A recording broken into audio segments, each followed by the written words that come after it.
సంజయ్ సంచలన ఆరోపణలు చేశారు. హైడ్రా తీరుపై కేంద్ర మంత్రి స్వయంగా పాట పాడి వినిపించారు.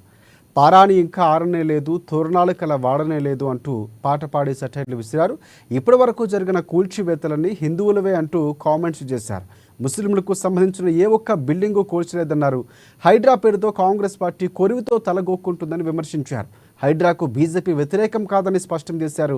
కానీ హైడ్రా నిర్ణయం వల్ల పేదలు రోడ్డున పడుతున్నారని అది గమనించాలని సూచించారు.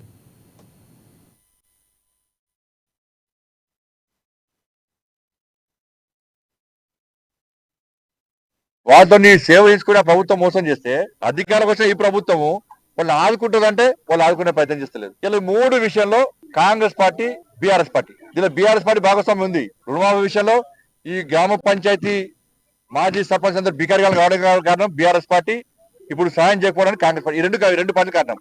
ఈ రెండింటి మీద కాంగ్రెస్ పార్టీ, బీఆర్ఎస్ పార్టీ ఎన్నికలకు సిద్ధమా? మీరు గ్రామ పంచాయతీ ఎన్నికలకు సిద్ధమా? మీరు నేను మళ్ళా గ్రామ పంచాయతీకి సంబంధించి మాజీ సర్పంచ్లకు ఎంపీ రిక్వెస్ట్ చేస్తున్నా, మీరు జరగబోయేటువంటి గ్రామ పంచాయతీ స్థానిక సంస్థ ఎన్నికల్లో భారతీయ జనతా పార్టీ అభ్యర్థులను గెలిపియండి. ఇవాళ కేంద్ర నిధుల ద్వారా మాత్రమే గ్రామాలు అభివృద్ధి చెందుతున్నాయి. ఇవాళ మళ్ళీ వచ్చేది కేంద్ర నిధులే. రాష్ట్ర ప్రభుత్వం ఒక్క పైసా గత ప్రభుత్వం ఈ ప్రభుత్వం ఏది ఏం లేవు. ఈ ప్రభుత్వం పొంగ ఆ ప్రభుత్వం చిప్పది పట్టింది. ఈ ప్రభుత్వం పొంగ చిప్ప చేతికి పంపుతుంది. మళ్ళా కేంద్ర ప్రభుత్వం నిధులు వేస్తాయి.